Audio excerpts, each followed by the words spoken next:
Hello and welcome back to FireChats.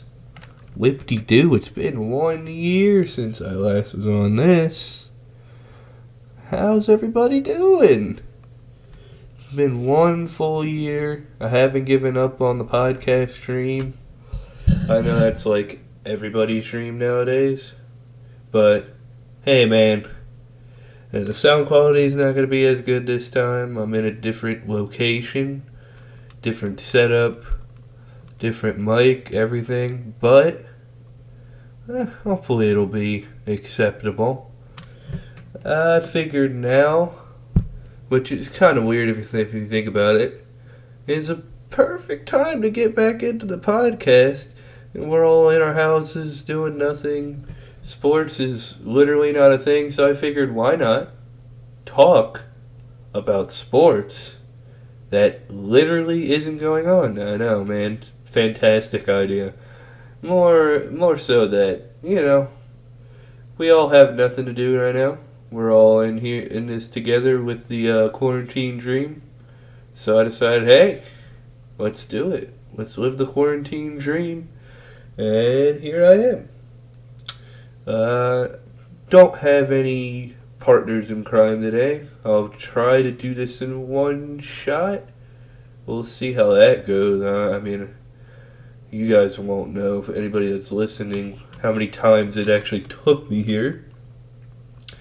But I'll try to get it done in one shot. Try to pretend like I'm on radio, which is my biggest inspiration, by the way. Love sports talk radio. I don't have the producer to talk to and argue with or whatever every now and then, but I'll argue with myself. I do a good job of that as it is. But yeah, coronavirus. You'll notice if you're watching this on YouTube, I have a few pictures on the screen, and the biggest one is the coronavirus. It looms over the logos of the teams that I want to talk about. And you might be asking why. Well, that's because it looms over everything right now. Everything in our lives.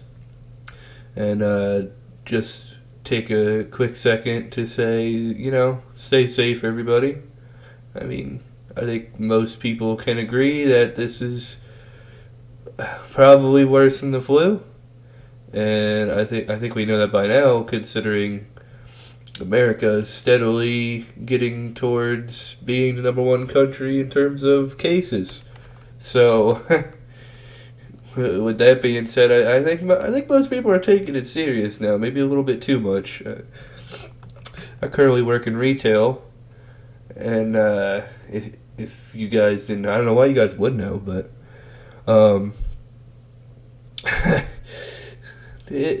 I work in the produce department of my local store, and there's literally nothing a couple of these days, including today. So, that's a thing. Maybe don't take more than you actually need right now, even if we get quarantined. That's something that's actually bothering me a little bit. Not to go off on a tangent, but hey man, even if we get quarantined, you'll be able to go out to the store. I think originally people didn't realize that. Neither did I, really. And it kind of freaked them out. But everybody stay safe. Don't come to work if you're sick, please. Social distancing, trying to be too close to people, trying to get too friendly with people. No handshakes. Keep your hands clean at all costs. Pretty much everything, people have been saying already, but you gotta keep saying it. You gotta really get it into people's heads, because there'll be people who just don't care. So you gotta be annoying with it, That being said, coronavirus tangent being done, there is a few things to talk about in sports right now. Not much, admittedly. But there's material. And the first thing I want to talk about, really the only thing outside of football right now that's going on, is the Sixers owner deciding to cut all employees' wages of people who make over $50,000 a year in the Sixers organization.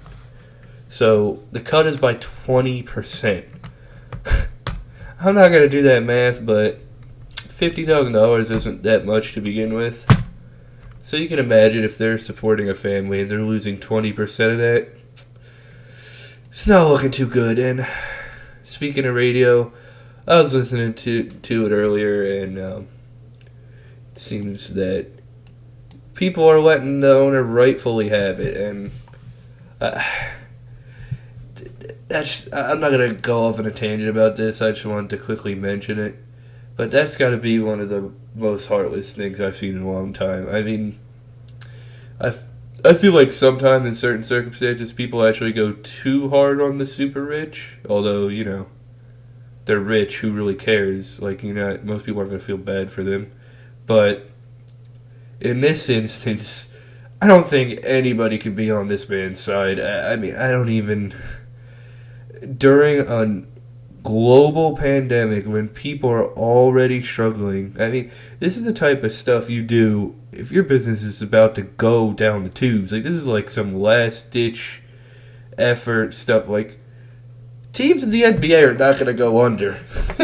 They could miss 2 seasons, and they're not going under. It's just not happening. Like, you're talking about a team that's, like, quadrupled in its worth in the past, 5 years or something. Like, the Sixers are not going anywhere. They're not in danger of going anywhere, and this guy certainly isn't in danger of losing his wealth. Talking about a guy that's probably worth, I think he's worth $4 billion. Like, give it a rest, man. Come on. You can't just let the guy that's making $50,000 make $50,000. Like, people can make the argument that he should be making more to begin with, and you want to cut him by 20% in the middle of a pandemic. I mean, it's just unheard of. I don't have a unique opinion in that, I know. I don't really have much more to add, but, I think the main thing that you have to take from this is people show you who they really are when things go down. I think people sometimes get too cynical and take that as, people will just be animals when a global catastrophe is going on, or any type of catastrophe. It's not true. I've heard too many stories the other way to say that that's exclusively true. I think it's more so that people show you who they really are when the chips are down. And not that anyone really cared or liked Joshua Harris, the owner of the Sixers, before, but he's showing you who he is. And I know he's not the sole decision maker there, but he has to sign off on it, and he did. And that's just beyond a huge mistake. But anyway, the one league that actually isn't completely shut down, and by the way, I don't think the leagues are coming back. I hate to break it to people, but this looks like it's way worse than we thought. And with the way some people are not taking it seriously still,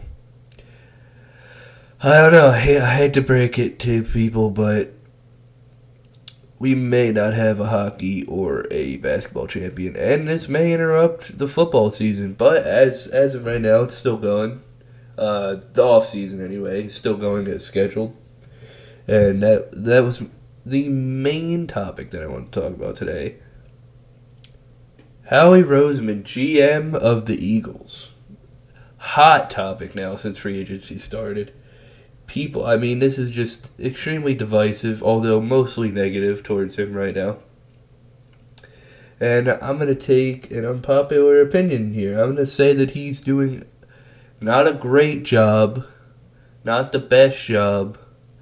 The offseason isn't over yet, so it has a chance to get better or worse. But as of right now, I am happy with Howie Roseman. I think he's doing a good job. I think he's doing a fair job with his given situation. And with the fact that he's not lying to the fans. He's telling us what he wants to do. Let's just go back to when, before the combine, before all this coronavirus stuff, before everything got messed up, I feel like maybe the coronavirus made people forget, but he said we're going to get younger, and basically made it seem like we're not just going to go straight all in unless we feel necessary. We're not going to completely blow the cap. We're not going to get rid of our flexibility. We're not just going to waste all our money on one guy, especially not old guys. Our main thing is we have to get younger and build through the draft. This is what he said. That doesn't mean we aren't trying for the Super Bowl next year. But Howie Roseman realizes... Alright, this is the main point I want to get into. This is like... It's really bugging me the way people are framing this offseason so far. What Howie Roseman realizes, it's very important. You don't extend championship windows by re-signing old, down the hill, on the way down, veteran players from your Super Bowl team to way overpaid deals. You don't do that. We already made that mistake with Alshon. Brandon Graham, we did give him that nostalgia deal. I go back and forth on that, but that's not looking too great either. I think he's on the downslide. Jason Peters, we already made that mistake a couple of times. Darren Sproles. I just think Howie Roseman realized something key. Because what you see a lot of teams do, especially the teams that don't have sustained success, and even teams that make it to the Super Bowl, teams that like aren't dynasties or aren't around a while, like they just have pockets of success. What happens to them is they retain all their old guys from the Super Bowl and they give them massive contracts, and it's an unsustainable cap situation. Because what's going to happen, and I think most people know this, is they get double the money that they got before. They get the Super Bowl paycheck. And they're older, and they're not going to get better as players. And then all the glue players that held your team together in the first place and were major pieces in your Super Bowl or getting to the Super Bowl or success, whatever, they're all going to go away. And then you're just left with the core. That doesn't necessarily mean you're just going to straight fall off. In our case, we were 9-7 the last 2 years. We made it to the playoffs the last 2 years. So we haven't just straight fallen off. But look at what can happen when you do that. Look at the teams like maybe Tampa Bay. Or look at how the Panthers have looked since their Super Bowl trip. Or just teams... I'm trying to think of a better example. It's just... You just can't do that. You can't overpay. And we'll get into the controversy with Malcolm Jenkins. I think that's the main... I think if Malcolm Jenkins was on the team right now, people would be fine with how he's doing. I really do. Because that's the one that I go back and forth on. Is he worth, I think, 4 years? We're not going to guarantee 4 years. I don't think anyone's going to. But is he worth the extra guaranteed money, the signing bonus that he got? He's on the downslide. I don't like... Let me put it this way. I don't like when someone says they have a plan and sets themselves to... I don't like when someone says one thing, kind of like with the Phillies. I don't want to go off on a tangent with the Phillies. Jeez. It's the last thing I want to talk about. But what they did, what they said and what they did was two different things. And at least with Howie, you don't have that. Like, I like when people set themselves to a plan and try to execute that, flawed or not flawed. The point is, he has a framework for what he wants to do. If you don't have a framework for what you want to do, and you become the Washington Redskins. The Washington Redskins, what do they do? They don't have a framework for where they want to go as an organization. They just think, oh, that guy looks like a good fit, or oh, that guy is flashy and he's a great player. Let's sign him to this absorbent amount of money that makes no sense cap wise and means that the holes on our team or the glue of our team is going to be filled in with nobodies, with people off practice squads, which ironically happened to us last year because of injuries, but whatever. That's the type of teams we're talking about. That's the type of That's the type of GM we don't want Howie Roseman to be. And even if you don't fully agree with it and think some of these old guys are still solid on the team, and I think they are too. I kind of agree with that. Howie Roseman said, this is the framework we have. We're not going all out next year. I think that's the main problem people have, is they think just because you're not going all out for every single Super Bowl trophy in terms of big money spending and flashy things in the off seasons like that means you're not trying. And you're extending the window. To me, you're not closing you can't go full out, but you're not punting the season away. Howie is doing the perfect balance right now where we may go a little bit backwards or stay about the same, but he's extending the window in the long run. We're not going to be terrible now. We're going to have decent football now, and he's helping our future. He's building the next possible dynasty. And we're still going to be relevant now, in my opinion, if we hit on the draft, of course. So Howie's doing the right thing, and really this is what Howie should have been doing all along. It's what he did in the 2017 year. Look at the 2017 year. Signed Patrick Robertson to a small deal. He was seen as terrible. He wasn't really... turned out to be great. He was still relatively young. I think he was 28 at the time. I don't remember Patrick Robinson specifically. But we signed Alshon Jeffrey. He was still young, but his market was low. He was a low-key guy. They were like, all right, sign him. It's just a bunch of guys like that. Torrey Smith wasn't great, but he was a low-key guy. He wasn't going to cost much, wasn't going to be much risk. And we put all the puzzle pieces together that way. That's something you could do. And I'm not saying you don't ever go after stars. Hence, we got Darius Slay. God, we got a top 5 corner. Where's the complaint there? And he's still relatively young for a guy that's been in the league as long as he has. So, that's really my point, is that you don't have to just do flashy moves. I don't know when this attitude happened in Philly, but Howie understands the cap, and this idea that he just doesn't know football and he doesn't know players and doesn't know talent when he sees it, that's something. Our drafts haven't been good. That's something that I highly doubt, because in most of the drafts, they weren't Howie drafts anyway.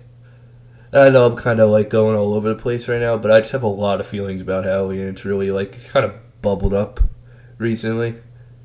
I've been really kind of a little bit peeved, if you want to use a goofy word, a little bit annoyed with how people are talking about him.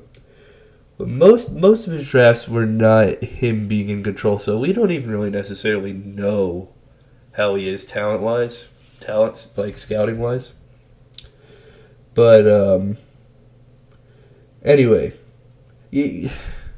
back to the original point. The old guys, they're not going to get any better. So, we still have some older guys, by the way. We're still transitioning. And that was the whole point of why he said this is going to be a couple of years of a sort of a retooling, not rebuilding, retooling, because we're gradually shifting from that team, gradually replacing those guys. We still have some of those guys, because not all of them are going to get replaced in one season, and you gradually try to find talent to replace them. That way, it's a sustainable cap cycle. Think about it. It's a sustainable cap cycle to have. So we have some star players now that are getting older. We're not paying them an exorbitant amount of money for the most part, bar a few guys that deserve it. but we can afford it right now. You ship some of those guys out once you get a guy that you know can maybe not replace them. I know not all stars are like replaceable like that, but you know you have talent at that position. You ship that guy out. That guy's on a rookie deal, costs less money, and that's how you shift the cap back. And then maybe if you have a young guy that's going on his second contract and you think he deserves it, give him a little bit more money as long as it's not crazy and it's market value. And that's how you shift the cap. That's what Howie's trying to do. You're just kind of constantly restructuring the cap. You're constantly shifting where the money is going by replenishing your talent with young guys. You can't just keep going down this road of older, more and more money, because you're not replacing it with anything. You're not replacing the old talent. You're just getting more and more old talent. What happens when they're gone, or what happens when they're terrible? And you're paying them a bunch of money. It's just like, you see, it's an unsustainable cycle doing what we were doing before. It works for a couple years, but it's a short window. And what Howie is trying to do is keep the cycle of replenishing talent and keeping cap sustainability to continue the window. He doesn't want this to just be a couple year thing. Does that mean there might be 1 or 2 years in between where we're not really a Super Bowl contender? Yeah, sure. You can't win every Super Bowl. But this also means you don't have to go on a full rebuild if you're good at drafting and scouting. Teams that are really good at doing that, hence the Patriots, by the way, they don't have to ever go into a full rebuild. They're not going to win the Super Bowl every year. Not even the Patriots do that. But they never have to go into a full rebuild. And that's what I think Howie is doing. We aren't going to win the Super Bowl every year. But Howie is making it to where the wait is not going to be as long. Like, it's just... I get fans... It's kind of like free agency, I guess I compare it to a kid in a candy store. It's just like... Everything looks good. You want everything. It all looks so sweet. It all looks awesome. I want this. I want that. I want this. I want that. And I'm not trying to patronize people, but that's just not how it works. Like, we can't get everybody that we need. We can't plug every hole with free agency. That's especially not how football works. And I still think, and another point I want to make is how we can still make moves. There's so many. We still have 8 draft picks. You can still move up in the first round. We can still trade for Yannick Ngakoue, which I think would be awesome. 24 years old. We can get the contract situation is the only thing I worry about. But he's young. That's one of the things where, okay, those are the guys you do pay if you are going to pay them. Because it's young talent that you're not going to have to replace for a while. So that's a little bit different. But the draft is still to come. Like, even the picks we do keep, like, we get a wide receiver, maybe 2. We get secondary help. And then in the later rounds, you get some offensive line depth. Or maybe you trade for Yannick Ngakoue with some of those. You're talking about our lines would be set. Our wide receiver situation would mostly be dealt with if Deshaun stays healthy. I love our quarterback. I don't even want to talk about that. There's no he's franchise quarterback. There's no need to even talk about it. He's awesome. He's a franchise quarterback. And defense-wise, we'd have arguably the best defensive line on paper in the league. I know on paper doesn't mean much. And I'll talk about the low-key signings that Howie made that I actually like, which one of them comes into this. Linebackers, I think, are fine. We don't really focus on that in our defense anyway, in our setup, the Jim Schwartz defense. But we do got Jatavis, who I like, and I actually like Gary. I feel like I'm one of the only people that does. We probably need another linebacker or 2 in depth, But we can get that. We can pick that up maybe from practice squad or like because it's not like something we really worry about. So the backups can be from undrafted or practice squad people, people like that. Maybe that would be a little bit of a hole, but that's about it. And then our secondary, we got Darius Slay, we lost Malcolm Jenkins, we got Will Parks. We got McLeod back. We got Jalen Mills. I don't think Rasul Douglas is any good. He can go. We got Avonte Maddox, Cravon LeBlanc, all those guys, Sidney Jones as backups. And that's why I said, like, some of that, like, the second cornerback we're not really solid on. We could draft that guy. We can get a plug-and-play cornerback. And our secondary's never been our strength anyway. And our defensive line's looking fearsome. So, really, are we not almost back to where we were the Super Bowl year? I mean, look at the tight ends. Tight ends, I forgot about that. They're insanely good. Best tight end duo in the league, in my opinion. Like, and the offensive line, like, I just think we need depth. I think Dillard's going to be great. And if he is, where's the major problem on our line? You're talking about, like, that sounds like a pretty decent team to me. Are we going to go win the Super Bowl, like, no problem? Like, no. But I think we could at least be in contention for something next year. I think we'll be a playoff team. They're adding a playoff team anyway. So making the playoffs is going to be easier than ever.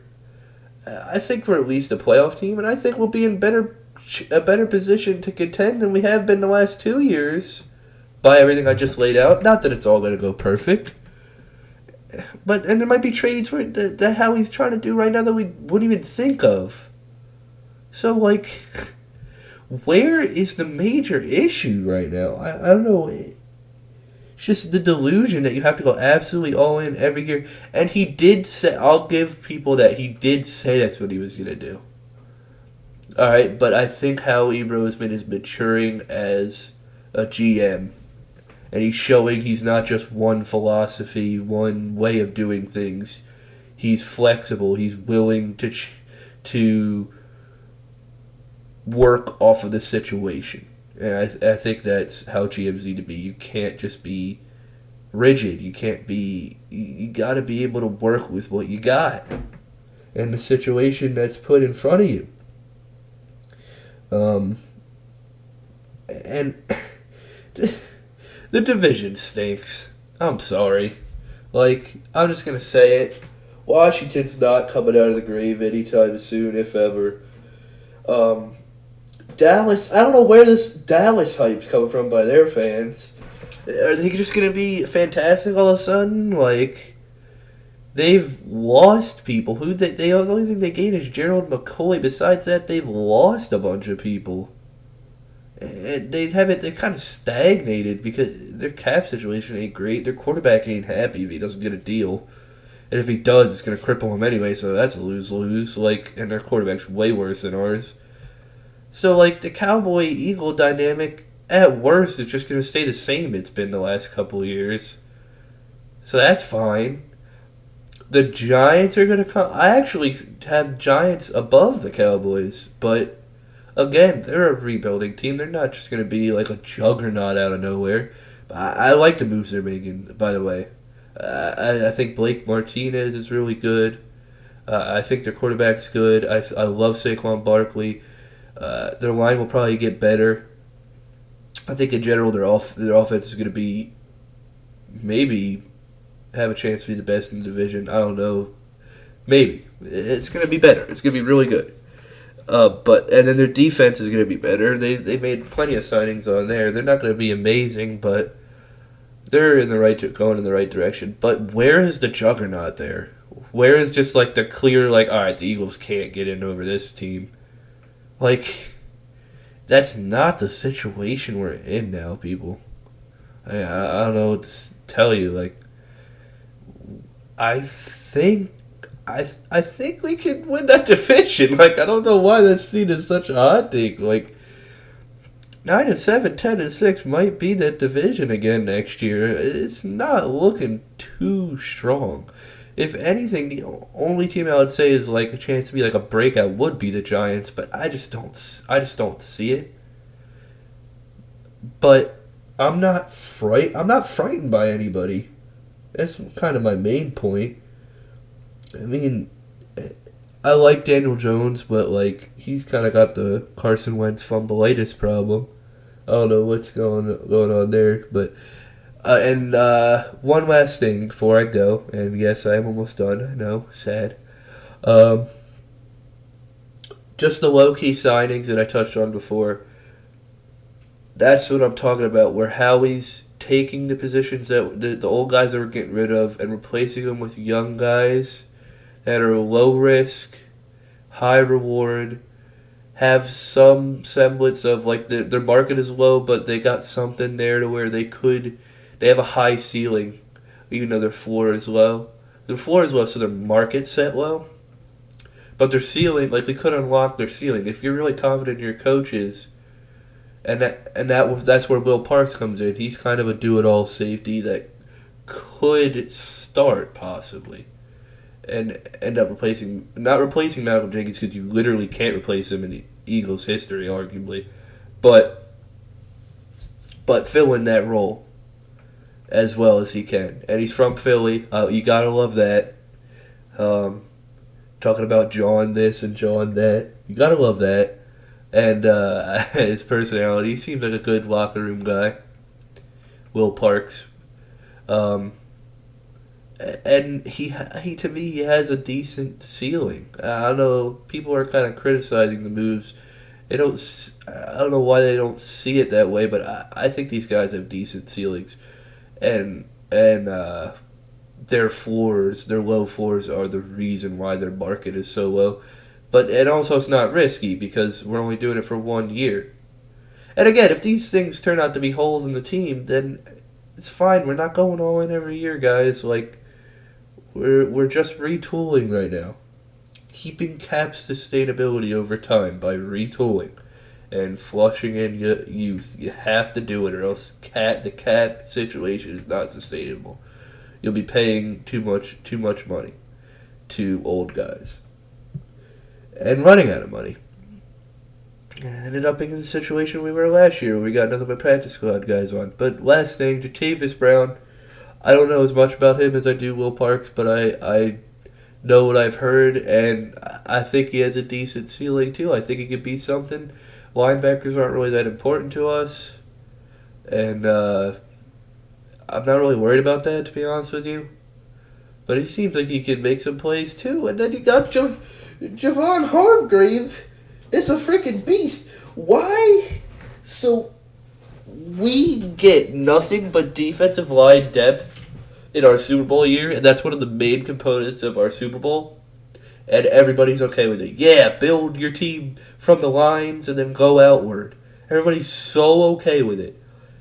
But then the moment Howie does it and we're out of the shadow of the Super Bowl, people are like, "What are you doing? You can't just focus on the defensive line, man. You're spending too much money on it. What are you doing?" And I understand he's putting a lot of money into it, and we maybe gotta do something about that. Cap-wise, it's not looking amazing, but like, we got 3 stud, relatively young star defensive linemen, and you're complaining? One of the main things that won us a Super Bowl? I mean, I just don't.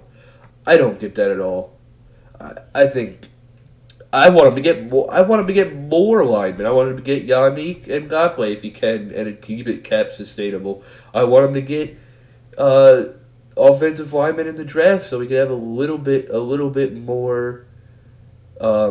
Maybe, hey, we might find a guy to replace some of the older linemen down the line, or maybe just depth. We need depth for injuries. We're gonna get injuries, and I like that we used to have people like Vaitai and Sayamalu to come in and fill in where needed. We need more of that because Vaitai left and Sayamalu's moved into the starting lineup ever since we got rid of Wisniewski. Which I guess we hate that guy. I don't know what happened to him. But, yeah. Lay off Howie. Lay off Howie. He's not doing a fantastic job. There's some things I don't like.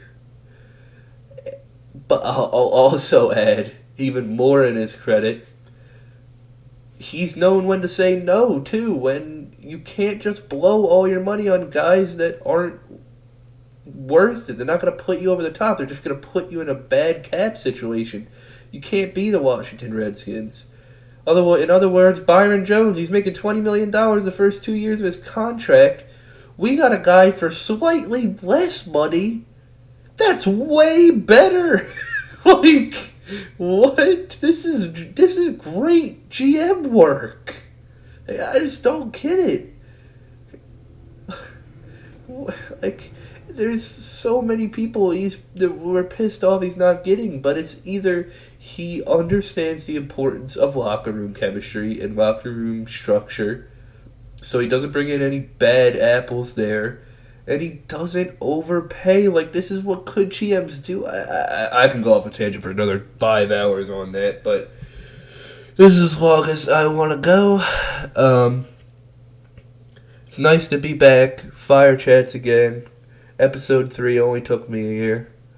I appreciate anybody that does listen. You know, I'm not the most professional of people, but I got opinions. I got to get them out there somehow. So, here we are. Stay safe from the coronavirus, everyone.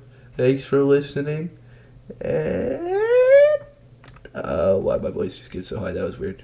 I'll see you later.